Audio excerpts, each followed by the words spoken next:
Hi guys, so good day sa inyong lahat dyan. So our video for today is paano gumawa ng route sa Igloo Ictis.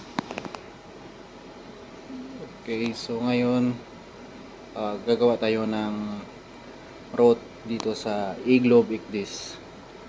So first, pag meron na tayong voyage instruction galing kay charterers, so gagawa tayo ng route. So kunin natin yung pilot station kung saan yung next na voyage natin.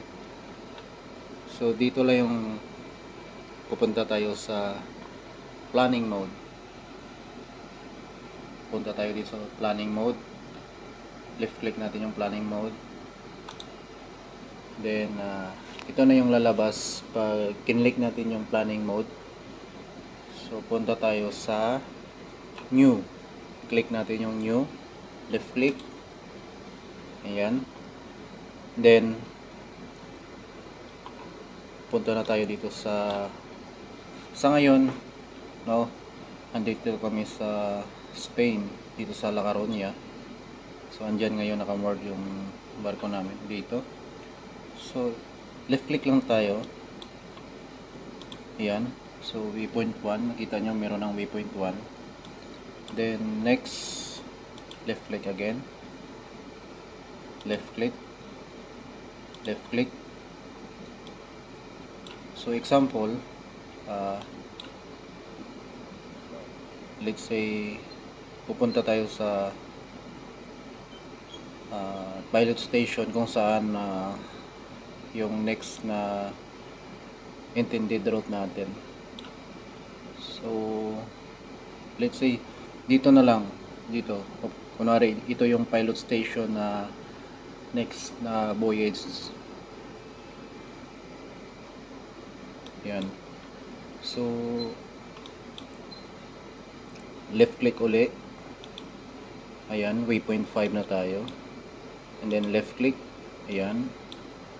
Punta tayo doon sa pilot station na tinuro ko. Ayan. Ayan. Punta natin yun. Click. Ayan. Pwede natin to iusog. Ayan. Click ulit. Ayan. Waypoint 10 na. Ayan. So, example lang ito yung next na destination. Kunwari, itong lugar dito sa Baho Boy. Ayan. Kunwari, dito yung pinaka port nyo. Pwede naman dito na ayan. Example lang yan. So, kung kunwari, ayan na, nagawa nyo na yung waypoint. Ayan. Pag okay na, pwede naman natin yan iusog-usog kung saan yung yung gusto nyo na dumaan. Itatapat lang natin dito sa waypoint na yan, yung cursor na yan, ito. Pwede na natin mausog yan. Ayan. Ayan. And then, gaya nito sa waypoint 8, kung gusto nyo iusog konti, ayan, ganyan. Ayan. Pwede na mausog. Then, pwede naman dito, kunwari, gusto nyo na mag-insert ng waypoint. Itapat nyo lang dito sa leg na yan. Right click, insert waypoint. Ayan, nag-waypoint na. Tapos, isa pa, example. Dito, pwede naman dito ulit mag-insert ng waypoint. Kung gusto nyo, ayan, waypoint. Ayan. Tapos, pwede rin iusog nyo konti. Ayan. Ayan yan. Tapos, kunwari dito, shortcut, iusog nyo lang. Yan, iusog-usog nyo lang. Okay. So, kunwari, okay na. Nagawa nyo na yung waypoint nyo. So, punta na tayo dito sa pinakababa. Yan. So, pwede nyo na dito i-edit yung mga, let's say, time zone, XTD, port and starboard. Tapos dito sa PI, pwede rin kayo mag-insert ng PI, parallel index. And then ayan, pag kung ano yung yung plan speed ni charterers, example, eco speed or full speed, dito na lagyan na natin yan ng speed. Ayan, palabas pa lang sa puerto, pwede pala lagyan natin ng 5 knots. Ayan, lagyan natin 5 knots. Waypoint 2, 5 knots din. Ayan. Ayan. So, kunwari, dito na tayo sa labas. Dito na. So, pwede na dito, kunwari, dito na mag-umpisa na kayo ng tawag nito, start of sea passage, waypoint 6. So, pwede nyo nang ilagay dito sa pwede nyo na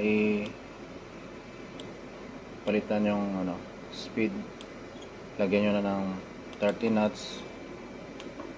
Yan yung speed instruction ni charterers. Ayan.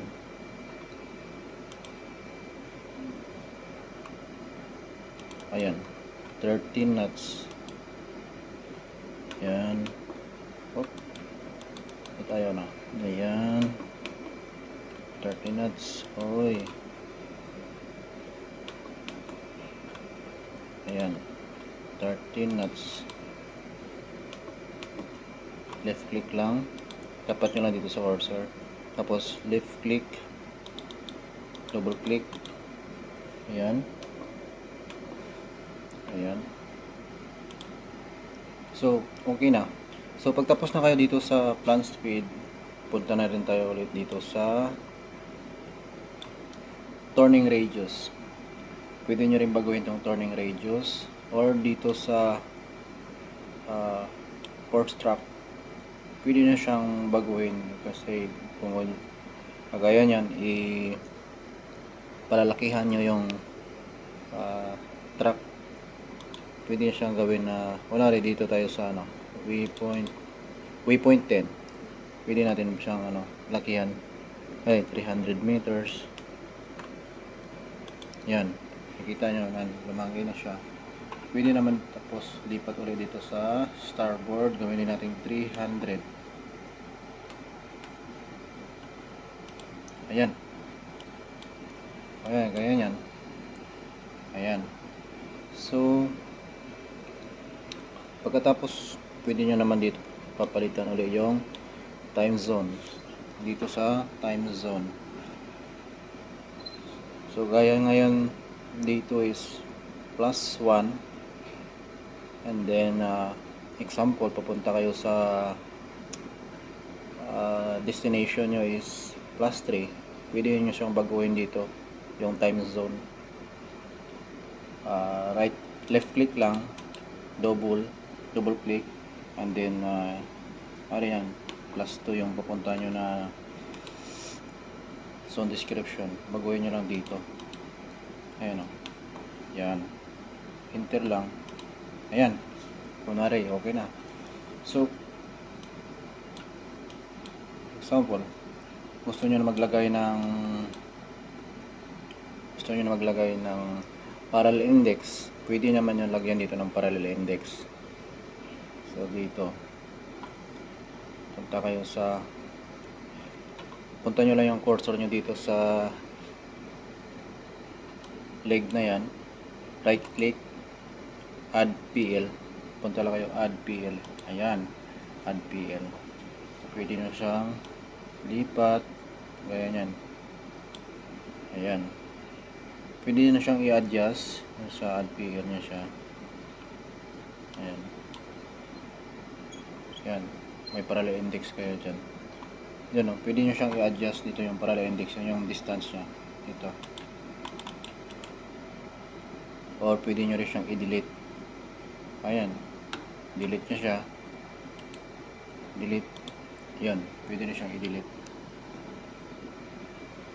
Okay guys. So, pag okay na, pag na-check nyo na lahat dito yung mga parameters, kung ano yung mga kailangan dito na baguhin, pwede nyo nang i-save. Pwede nyo rin i-save to yung route nyo na ginawa. Ayan. Ayan o. Okay na. So, okay. Pagkatapos, pag okay na to lahat, palitan, ano na natin, lagyan na natin kung anong voyage o anong pangalan ng route natin. Ayan, dito lang. Highlight lang natin yan. Tapos, palitan natin example, voyage 9190. Ayan. Voyage 190 or yan, example, yan lang muna, voyage 190. So, voyage 190, let's say voyage 190 Spain to, let's say, France na lang. Ayan.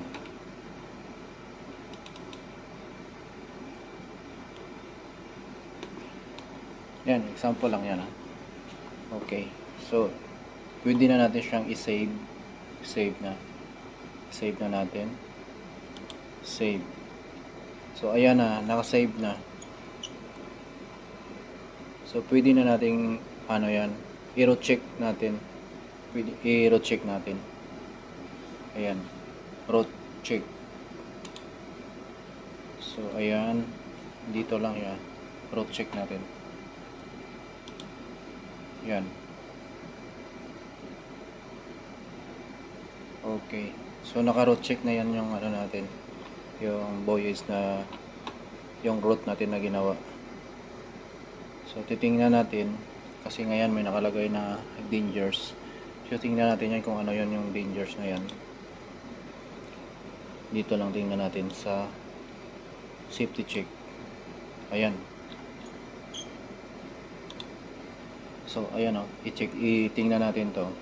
Tapos dito pag sa green, safe, no rest or grounding. Tapos dito, unsafe rest or grounding detected. Unsafe turning radius. Inconsistency not navigable. So, tingnan natin yan kung saan yan. Ito. Anong waypoint yun? Number 4. Tingnan natin kung anong sa number 4.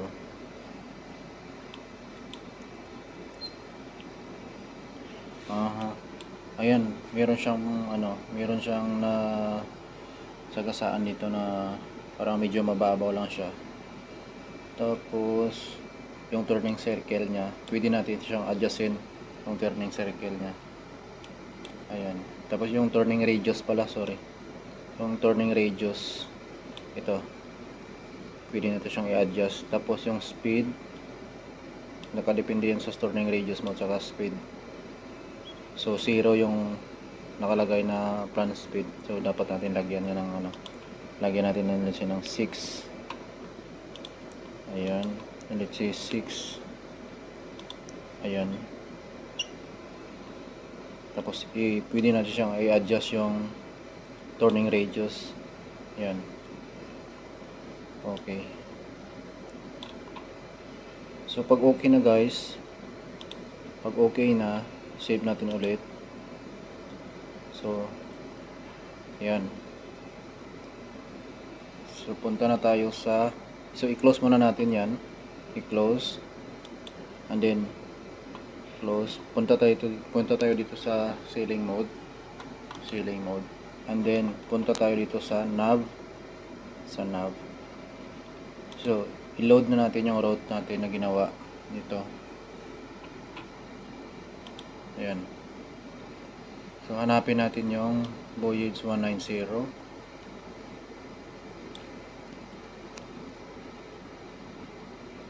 Yung ginawa natin na hindi yan. Cancel. Load 190. Hindi yan yung ginawa natin. Voyage 190.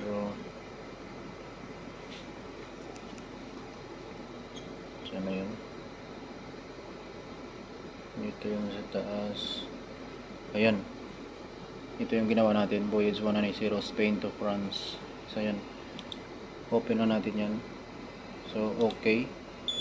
And then close. Close natin yan. Close mo yan. Ayan. Ayan na. Yan na yung ginawa natin na route. Ayan na guys. Yan na yung ginawa natin na route. Ito na yung dadaan natin papunta dito sa ano, yung example lang natin na kung paano gumawa ng route at saka paano natin i-load at saka i-unload. Okay. So i-unload natin. So pag i-unload natin, punta lang dito sa nav. Yan o. Nav. Tapos unload route. Yan. Unload route. Yan. I-unload natin. Close lang. Close lang natin dito. Okay. Oh, wala na guys. So pag i-load na naman uli, yan lang. Punta lang sa ano, pag may nagawa na tayo na route, punta lang tayo dito sa nav. Nav. Then load route. And then hanapin lang natin 'yon. Kung ano yung route na ginawa natin. Tandaan lang natin. So saan ba 'yon? Ito. Ayan. Highlight and then okay.